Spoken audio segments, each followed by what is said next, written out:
The courtroom air was thick with contempt, and every bit of it was aimed at Evelyn Vance. Her simple second-hand dress seemed to shrink under the weight of a dozen judgmental stares. Across the room, her ex-husband Julian Thorne sat beside his new fiancée, a woman draped in diamonds and disdain. They were there to finalize a divorce, but for them it was a victory lap. They were about to paint Evelyn as a worthless, leeching spouse who deserved nothing. Julian's lawyer was a shark circling ready to tear her apart in front of the judge. What could be more humiliating than being publicly destroyed by the man you once built a life with? They thought they knew everything about the quiet, timid woman they were casting aside. They were about to learn how devastatingly wrong they were. The sterile chill of courtroom 4B clung to Evelyn Vance's skin. It was a coldness that had nothing to do with the building's aggressive air conditioning and everything to do with the palpable scorn directed at her. She sat alone at the respondent's table, her hands clasped so tightly in her lap that her knuckles were white mountains on a pale landscape. Her lawyer, a young and earnest but visibly overwhelmed public defender named Sarah Jenkins, shuffled papers beside her, the rustling sound amplifying the silence. Across the aisle was the source of her current misery. Julian Thorne, her soon-to-be ex-husband, looked every bit the man of success she had helped him become. His suit was a custom-tailored Tom Ford, its dark charcoal fabric a testament to a world she was no longer a part of. Beside him, his fiancée Isabella Sterling was a portrait of condescending perfection. Her blonde hair was styled in a severe, elegant chignon, her pearl earrings catching the fluorescent light, and a smug little smile played on her lips as she occasionally leaned over to whisper in Julian's ear. They looked like a power couple on the cover of a business magazine. Evelyn, in her $15 thrift store dress, felt like a ghost haunting their triumph. "Your Honor," began Marcus Finch, Julian's lawyer. He was a man whose expensive cologne preceded him, a slick, silver-haired predator with a voice as smooth and dangerous as black ice. "We are here today to dissolve the marriage between my client, Mr. Julian Thorne, and the respondent, Ms. Evelyn Vance. But more specifically, we are here to address Ms. Vance's utterly baseless and frankly insulting claim for spousal support." Finch paced before the judge's bench, his movements theatrical and confident. "Mr. Thorne, through sheer brilliance and relentless hard work, has built a successful boutique investment firm, Thorne Capital. He is a pillar of the financial community. Ms. Vance, on the other hand—" He paused, turning to gesture dismissively at Evelyn. "Contributed nothing. In the 5 years of their marriage, she held a series of menial part-time jobs. A barista here, a bookstore clerk there, never showing any ambition, any drive. She was to be blunt, a domestic anchor on a man destined for the stratosphere." Evelyn flinched as if struck. A domestic anchor. Was that what she was?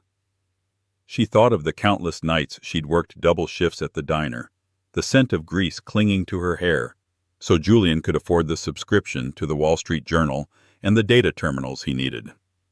She remembered selling her late mother's locket, the only piece of real jewelry she owned, to pay for the deposit on his first office space. He'd called her his angel investor, then kissing her hands and promising her the world.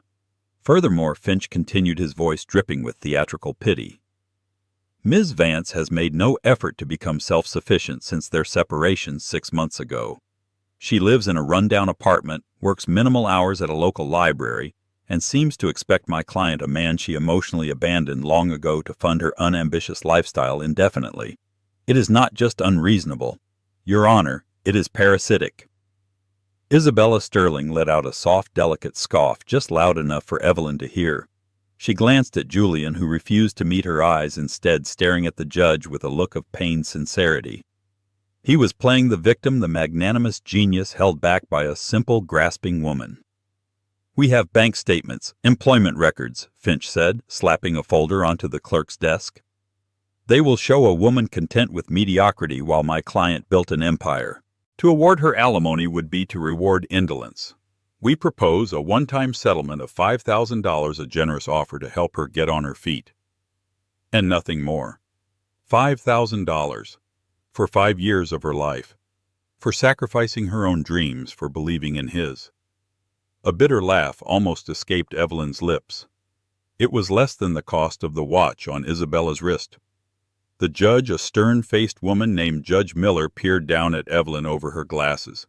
"Ms. Vance, your lawyer's initial filing requested 50% of all assets acquired during the marriage and ongoing alimony of $10,000 a month.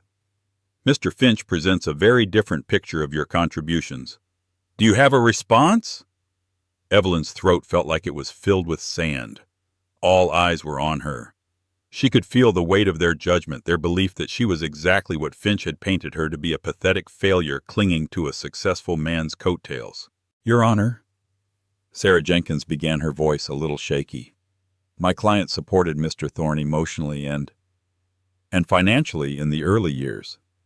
Her income, while modest, paid for their living expenses, while Mr. Thorne's business was still a concept." Finch laughed a short, barking sound. "Objection, Your Honor. Vague and unsubstantiated. Does she have receipts for the groceries she bought? A ledger for every cup of coffee?" This is the desperate grasping of a woman who realizes she let a winning lottery ticket slip through her fingers.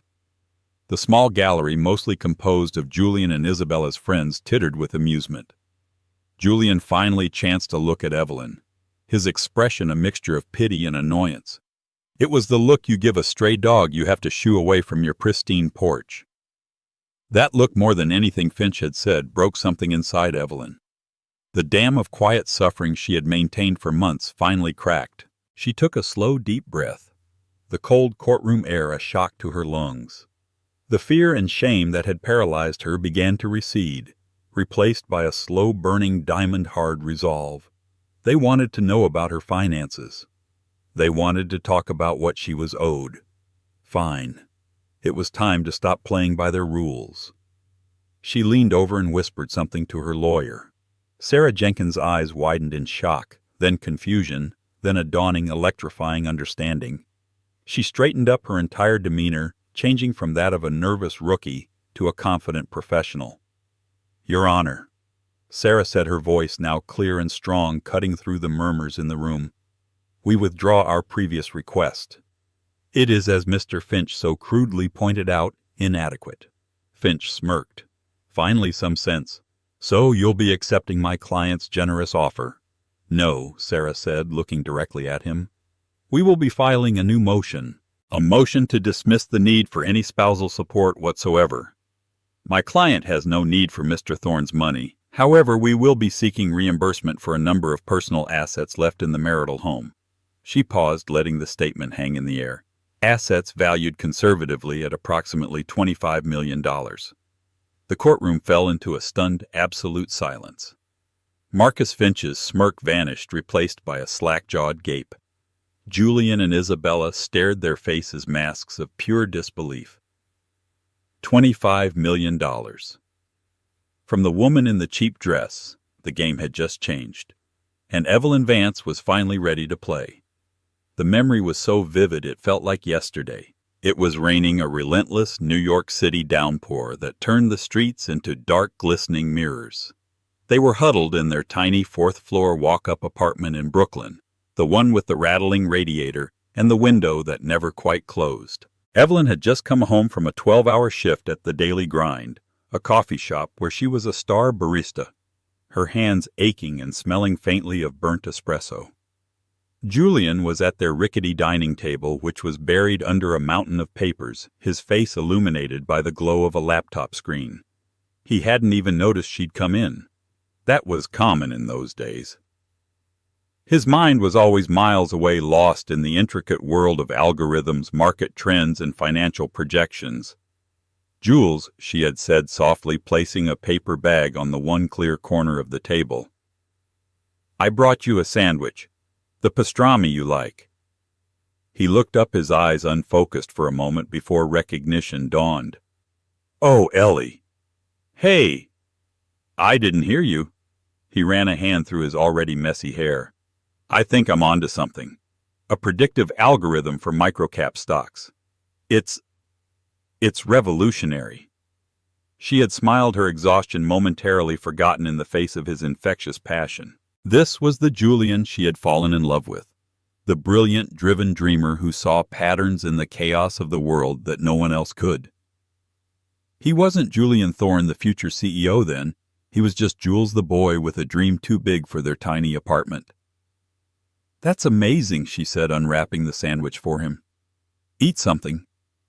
You've been at this for 2 days straight." He took a bite, chewing absently. "The server costs are going to be insane to backtest this properly. And I need a Bloomberg terminal subscription. That's $2,000 a month, Ellie. $2,000.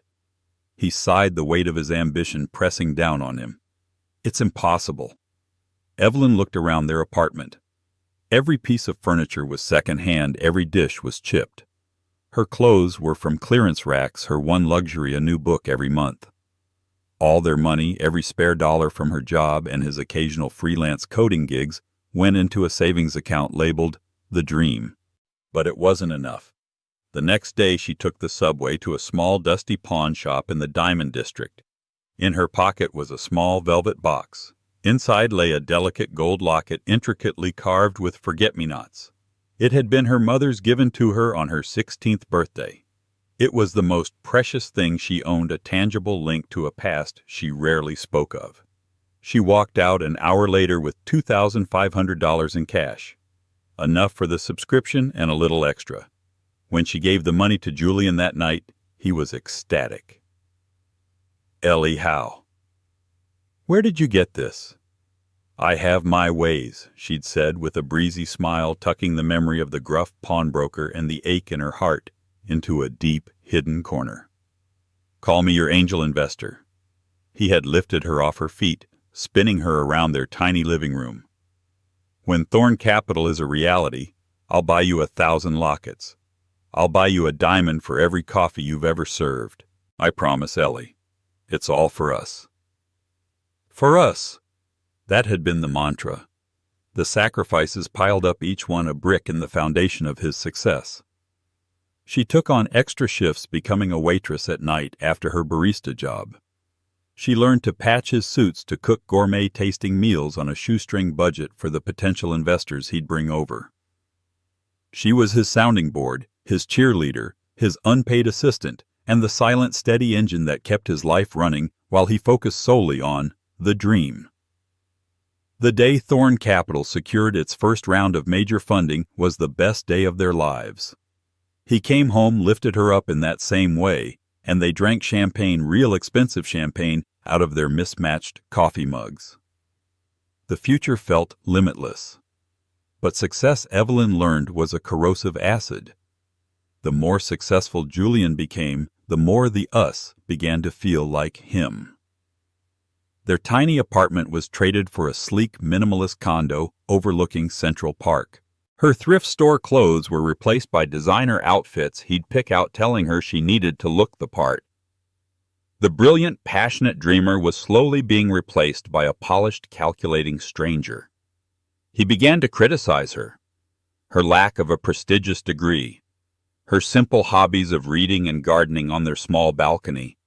Her friends who were nurses and teachers, not hedge fund managers and socialites. "Ellie, you're not even trying," he'd say, frustrated after a networking event where she'd spent most of her time talking to the catering staff. "These people are important. You need to engage." She had tried, but she felt like a fraud in that world of fake smiles and transactional conversations. It wasn't her. The more he pushed her to be someone else, the more she retreated into herself. Then came Isabella Sterling. Her father ran a competing older firm. A union between Julian and Isabella was more than a marriage. It was a merger. Evelyn first saw them together in a photo in a society column. Julian had his arm around Isabella's waist at a charity gala he'd told Evelyn he was attending with his lawyer. He looked happy. He looked like he belonged. The confrontation was cold and clinical. It didn't happen in their home, but in a neutral, sterile coffee shop, a cruel irony that wasn't lost on Evelyn. "It's not working, Evelyn," he said, not even looking at her, stirring a sugar he didn't take into his black coffee. "We want different things. I've outgrown this. We've outgrown this." "You mean you found someone more useful?" she said, her voice quiet, devoid of the tears he was clearly expecting. His eyes flickered with annoyance. That's a crude way of putting it. Isabella understands my world. She's a part of it.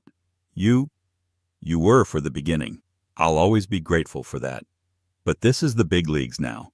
He slid a piece of paper across the table. A separation agreement. The terms were insulting. He was effectively erasing her, turning 5 years of her life into a footnote. I'll be generous, he'd said, the words a slap in the face. I won't let you be destitute. Looking back now from the cold vantage point of the courtroom, Evelyn understood. He didn't just want a divorce. He wanted to retroactively invalidate their entire history.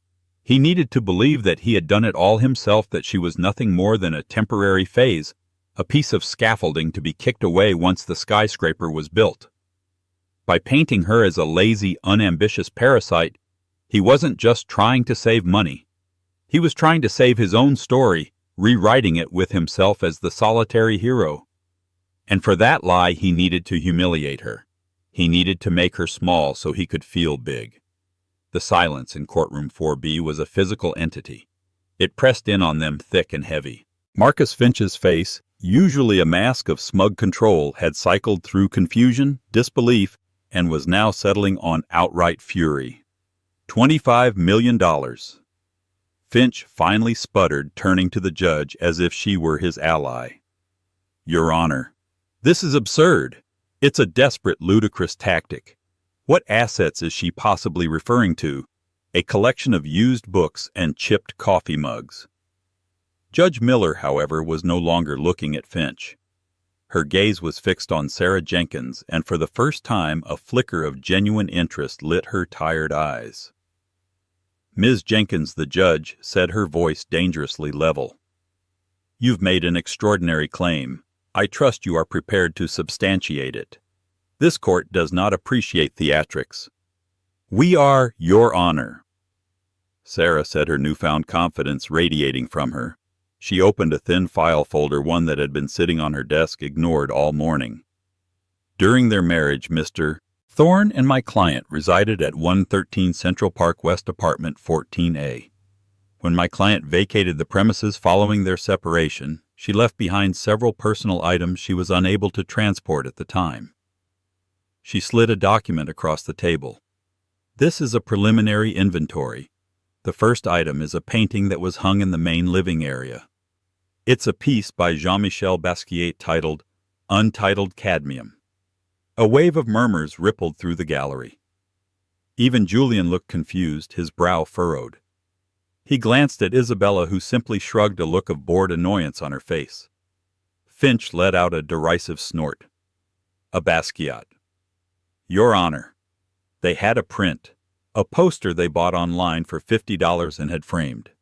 Is this a joke? My client is not referring to a print, Sarah stated calmly. She is referring to the original 1984 acrylic and oil stick on canvas. It was a gift to my client on her 18th birthday. Julian actually laughed out loud this time. That's insane. Evelyn, own a Basquiat. Her father was a high school history teacher and her mother was a librarian. They lived in a suburb in Ohio. Where would she possibly get a multi-million-dollar painting? He turned to the judge, spreading his hands in a gesture of utter bewilderment. Your Honor, see what I'm dealing with? She's delusional. Evelyn watched him, her expression unreadable. She let him talk. She let him dig his own grave. He was so convinced of the narrative he had built of her simple, unremarkable past that he couldn't see the truth even as it began to assemble itself right in front of him. The second item, Sarah continued undeterred, is a Patek Philippe Grandmaster chime watch reference, 6300G. It was kept in a safe in the master bedroom closet. Mr. Thorne was aware of the safe, though he was never given the combination. Julian's face went pale. He remembered the safe. It had been installed when they moved in. Evelyn had told him it was for sentimental documents. He'd found it odd, but he'd been too busy with the firm to question it. He'd just assumed it held old family photos and letters. A Patek Philippe. The most complicated and expensive wristwatch in the world. He felt a cold knot of dread begin to form in his stomach. And the third item, Sarah said, her voice dropping slightly for dramatic effect, is a set of bearer bonds issued by the United States Treasury with a face value of $10 million. They were stored in the same safe. The courtroom erupted. Finch was on his feet shouting, "Your Honor, this is a fabrication. A fantasy. She's inventing a treasure chest to extort my client. We demand proof, provenance documentation." "We have it," Sarah said simply. She pulled out another document. "This is a notarized statement from the executor of my client's family estate along with insurance riders for the specified items, all under the name Evelyn Vance Blackwood." The name landed in the room like a grenade. Blackwood. Not a common name, but in the circles Julian and Isabella now moved in. It was a name spoken with the kind of reverence usually reserved for royalty or gods. It was the name associated with Blackwood Industries, the reclusive multinational conglomerate with interests in everything from shipping to aerospace to rare earth minerals. It was a name synonymous with old money, immense power, and impenetrable privacy. Isabella Sterling gasped, her perfectly manicured hand flying to her mouth. Her eyes, wide with shock, darted from Sarah to Evelyn. She was finally looking at Evelyn, truly seeing her for the first time. The cheap dress, the quiet demeanor, it all suddenly seemed like a costume, a deliberate disguise. Julian was frozen, his mind racing, trying to connect the dots. Blackwood, Evelyn Vance Blackwood. He remembered her talking about her father, how they were estranged. She'd said he was a difficult man who disapproved of her choices. Julian had pictured a stubborn small-town teacher who wanted his daughter to marry a local boy, not a brilliant financier. He'd never once asked for her father's name. It had seemed so unimportant, a relic from a past she and he had left behind. Blackwood. Finch repeated, his voice suddenly weak, the bluster gone. As in, Alexander Blackwood. The very same, Sarah confirmed. Evelyn is his only child, his sole heir. She chose to live under her mother's maiden name, Vance, to live a normal life. To find a partner who would love her for who she was, not for the name she carried. Sarah's eyes met Julian's, and her gaze was filled with ice. A regrettable and clearly failed experiment. The truth slammed into Julian with the force of a physical blow. It wasn't just a lie. It was an entire universe of deceit he had been too arrogant and self-absorbed to notice. Evelyn, the simple girl. Evelyn, the barista. Evelyn, the domestic anchor. It had all been a choice. Her sacrifice wasn't selling a locket. Her sacrifice was giving up a life of unimaginable luxury to be with him, to believe in him. And he had thrown it all away. He looked at her, then truly looked at her. The woman he had called parasitic, unambitious, and delusional. She sat there poised and calm, her expression not of triumph, but of a deep, profound sorrow.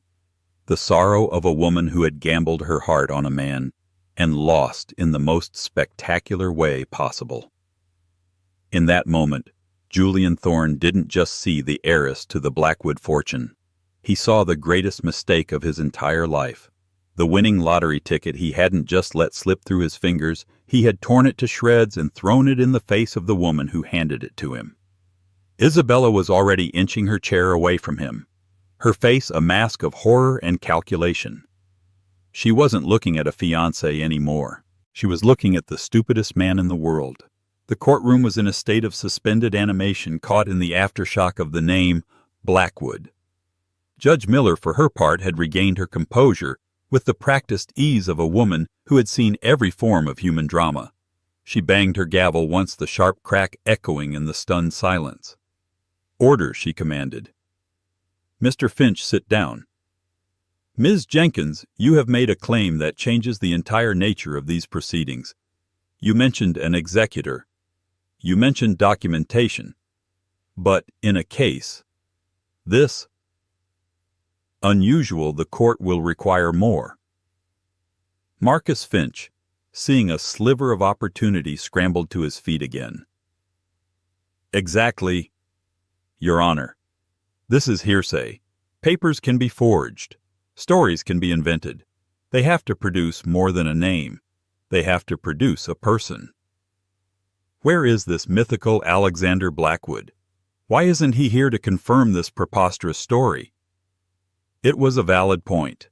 Alexander Blackwood was notoriously private, a veritable ghost who hadn't been photographed in public for over 2 decades. The idea of him appearing in a divorce court in Lower Manhattan was laughable.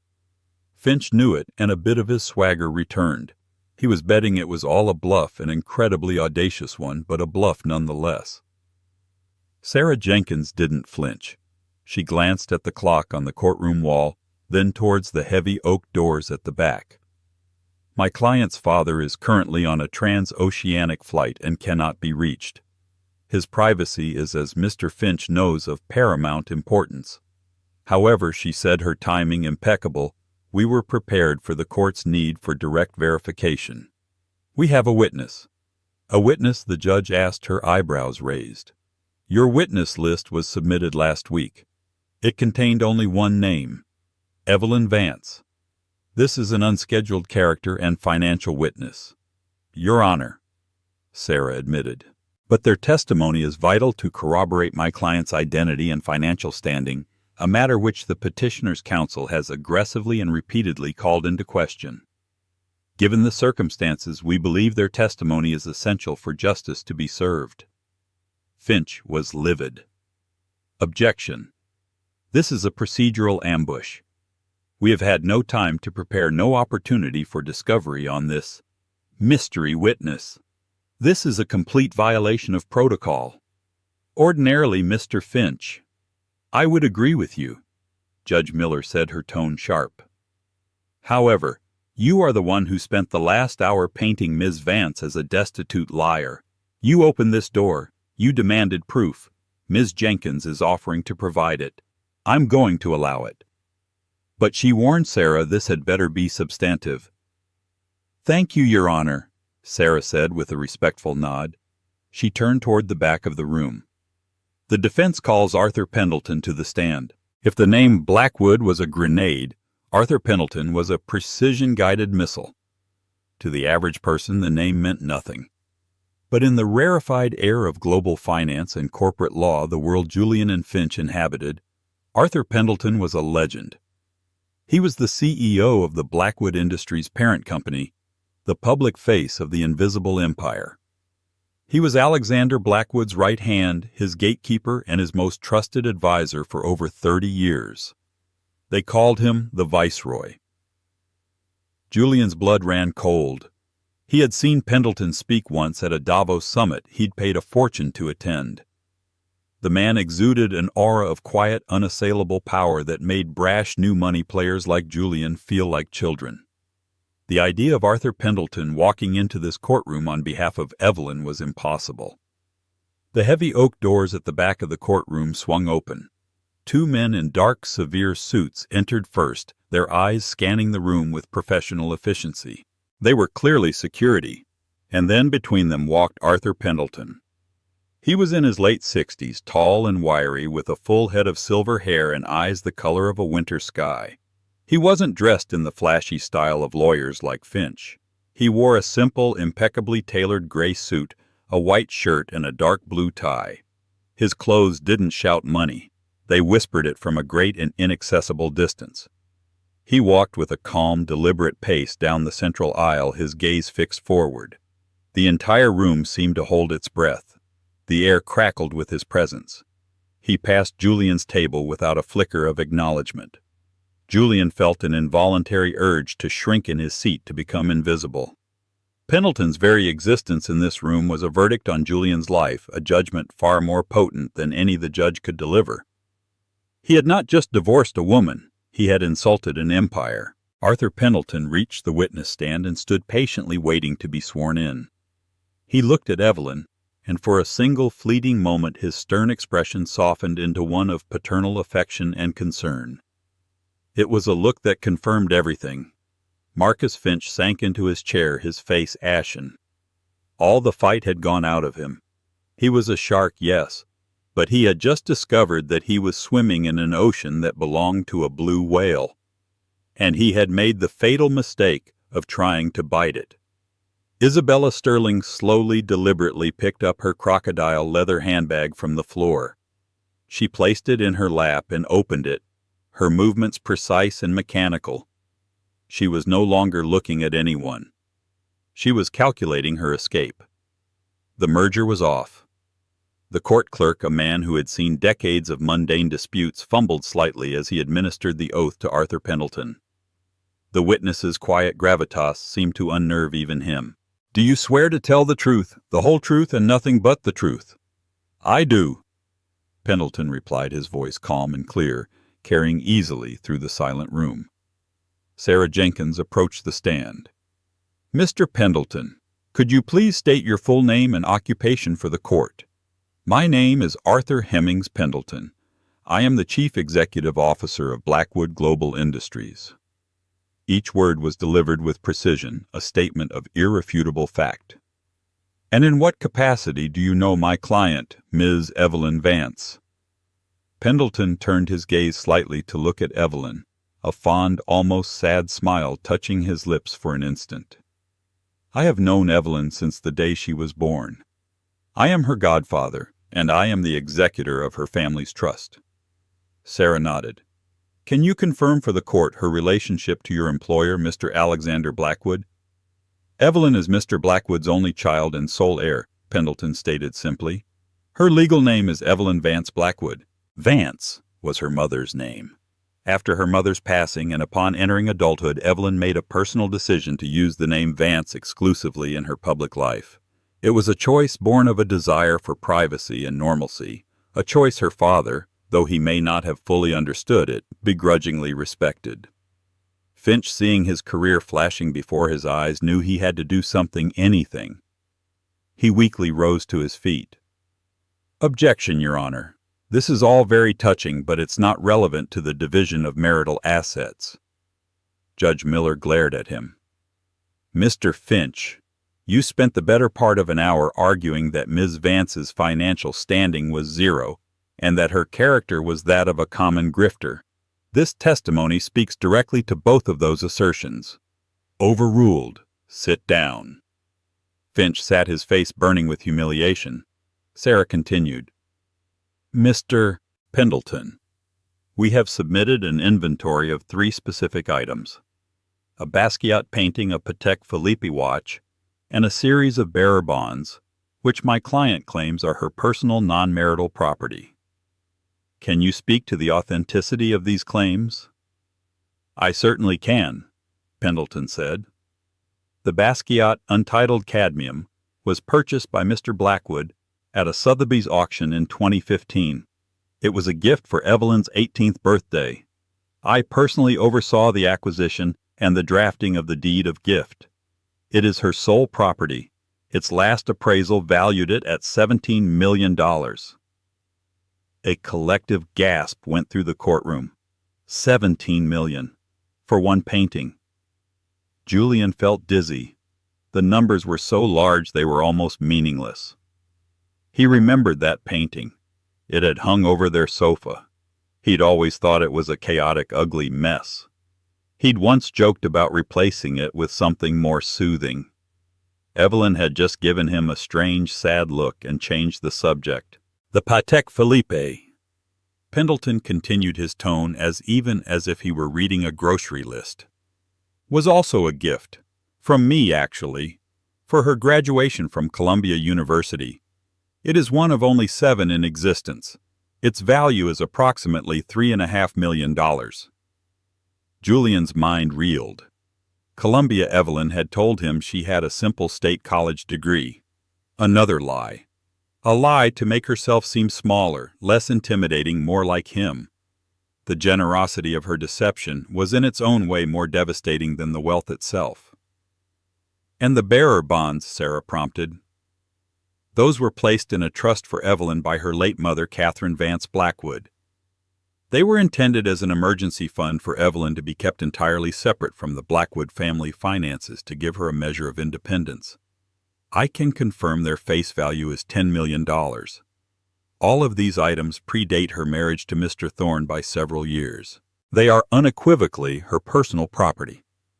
Pendleton paused, then shifted his gaze, pinning Julian Thorne with a look as cold and sharp as a shard of ice. Your Honor, if I may add a personal observation, Pendleton said, his voice taking on a harder edge. For the past 6 years, I have watched Evelyn live a life of profound modesty.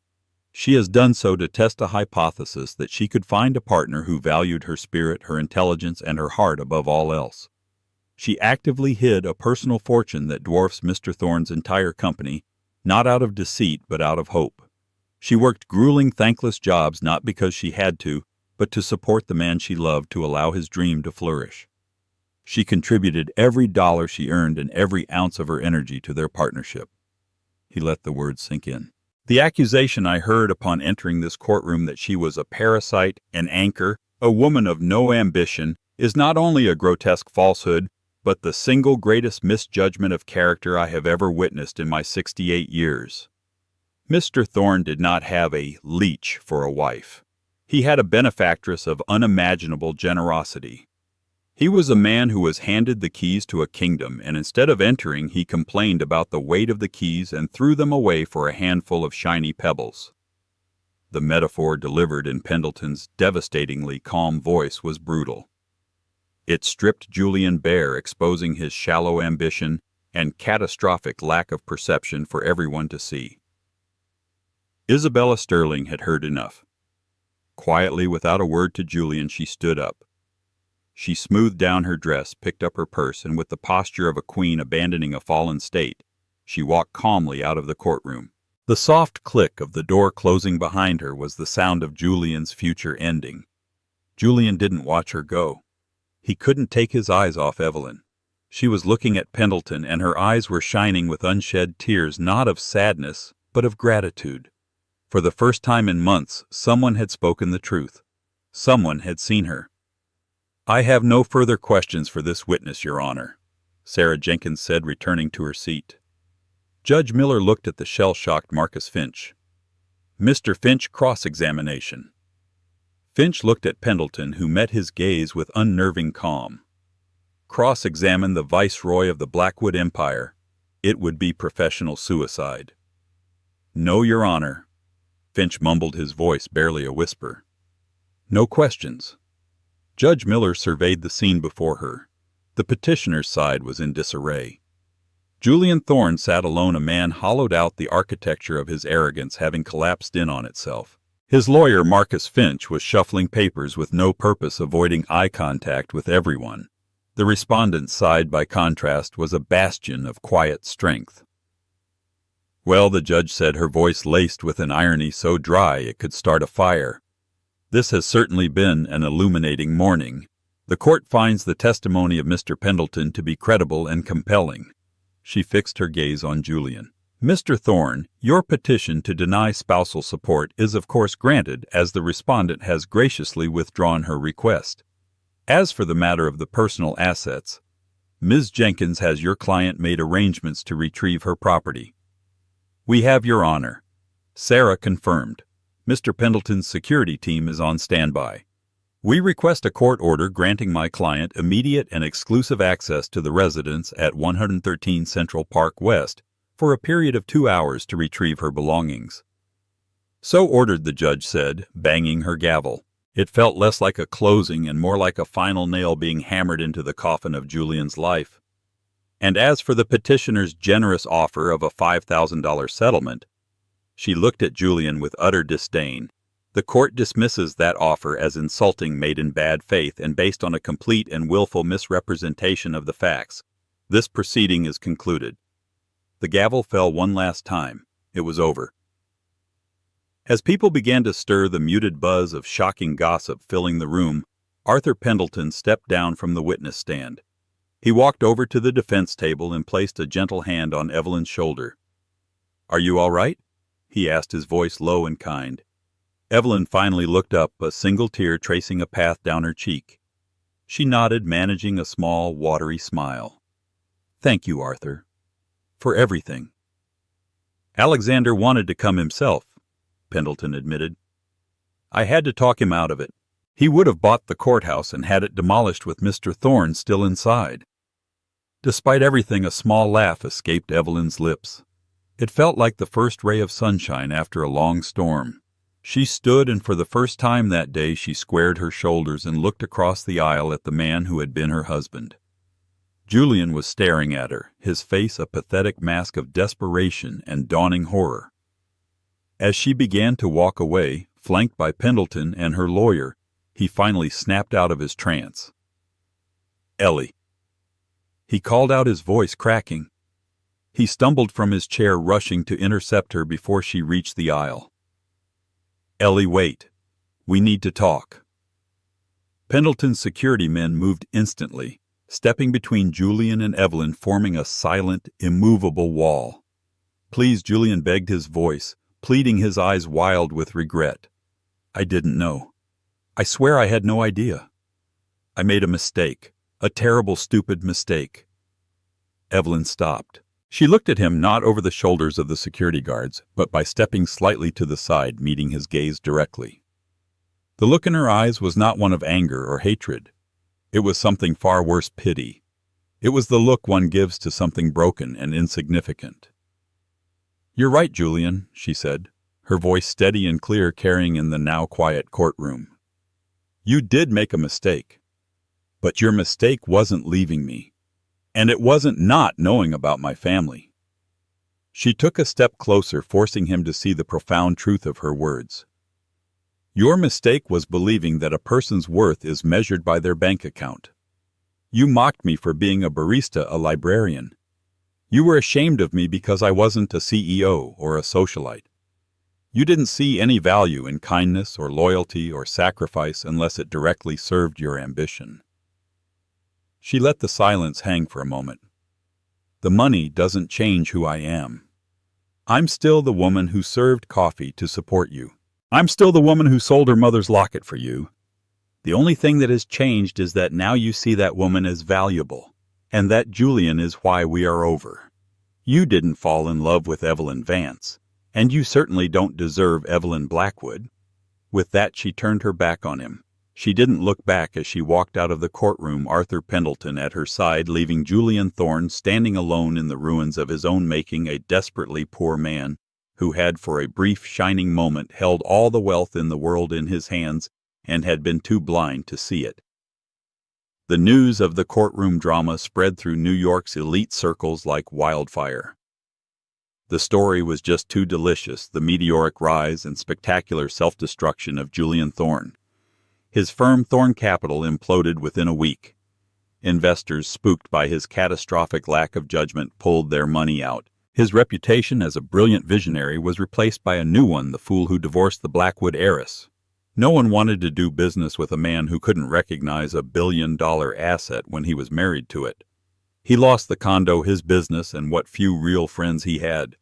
He tried calling Evelyn hundreds of times, but the calls went unanswered. He was a pariah, a walking cautionary tale whispered about at galas and in boardrooms. The shiny pebbles he had chosen Isabella status, a fleeting sense of superiority, had all turned to dust in his hands.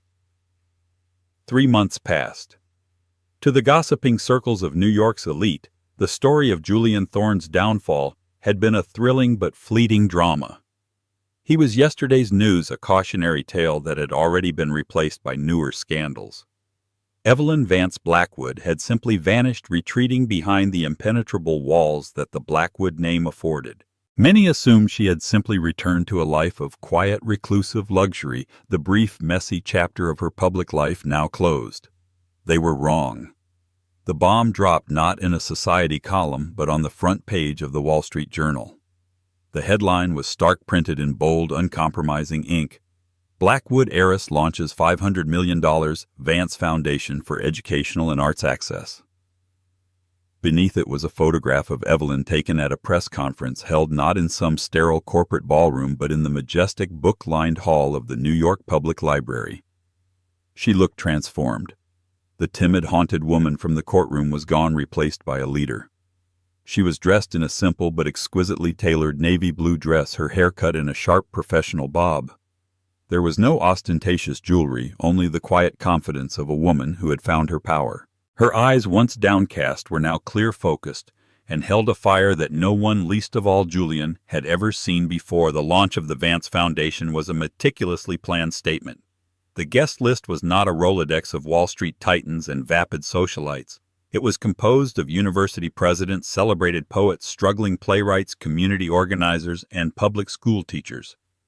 It was a room full of the very people Julian's world considered insignificant. Her speech, delivered without notes, was a masterpiece of grace and purpose. For a portion of my life, she began, her voice steady and resonant. I chose to live under my mother's name, Vance. She was a librarian. My father, a man of industry, built empires of steel and commerce. But my mother built empires of the mind. She believed that access to knowledge, to art, to beauty was not a luxury, but a fundamental human right. She taught me that a person's true net worth isn't found on a balance sheet, but in the richness of their curiosity and the depth of their empathy. She paused, her gaze sweeping over the rapt audience. The world has enough foundations dedicated to building bigger buildings. This foundation is dedicated to building bigger minds. The Vance Foundation will be dedicated to ensuring that the next great novelist isn't lost because her local library closed down, that the next scientific genius isn't overlooked because he couldn't afford tuition, and that the value of a quiet life dedicated to knowledge is celebrated, not mocked. The final line was a subtle, perfectly aimed dart, and the message was clear. This was not an act of charity. It was a reordering of values. In a subsequent rare one-on-one interview with a respected journalist, the inevitable question arose. "Your story has captivated the public," the interviewer said gently. "Many see what happened to your ex-husband as a form of cosmic revenge. Do you?" Evelyn's smile was thoughtful, devoid of malice.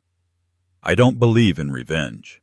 Revenge is a conversation with the past, and I am far more interested in building the future.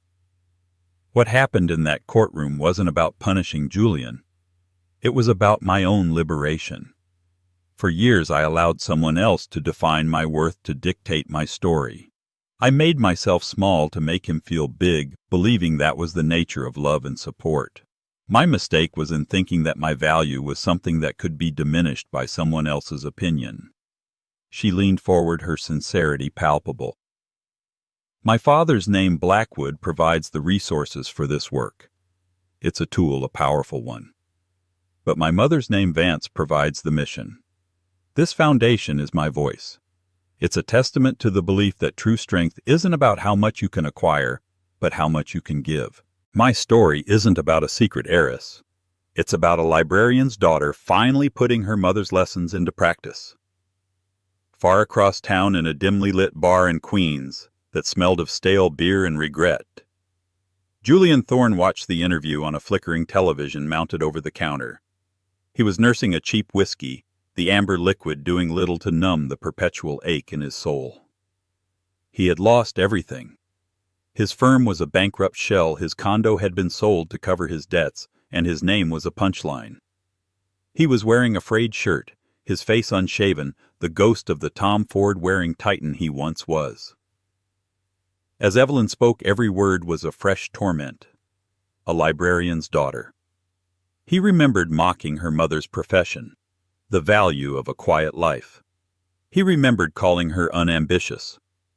He saw the Basquiat he'd called an ugly mess, now the cornerstone of a museum exhibit funded by her foundation. He saw the brilliant, kind, and profoundly wealthy woman he had cast aside for a shallow socialite who hadn't returned a single one of his calls.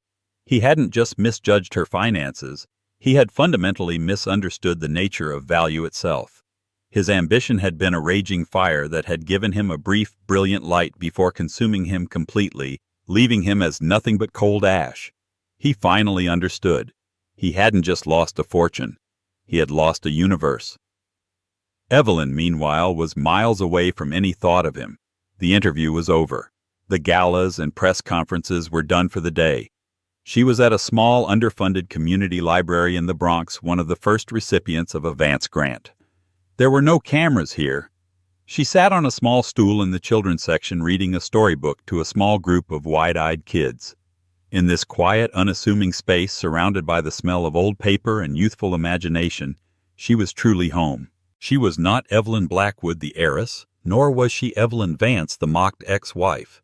She was simply Evelyn, a woman who had walked through fire and emerged, not hardened but illuminated, finally building an empire of her own, one book, one mind, one quiet act of kindness at a time.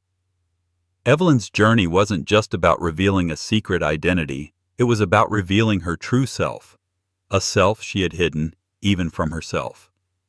She walked into that courtroom a victim, and walked out a victor, not because of her money, but because she finally reclaimed her own story. It's a powerful reminder that our worth is never defined by someone else's opinion or their inability to see our value. It's defined by our own integrity, kindness, and the strength to stand up for who we are. What do you think was the biggest mistake Julian made? Was it his greed, his arrogance, or his simple failure to see the amazing person right in front of him? Let me know your thoughts in the comments below. If you were moved by Evelyn's story of humiliation and ultimate triumph, please show your support by hitting that like button, sharing this video with someone who might need to hear it, and subscribing to the channel for more powerful real-life stories. Your support helps us continue to bring these incredible journeys to light. Thank you for watching.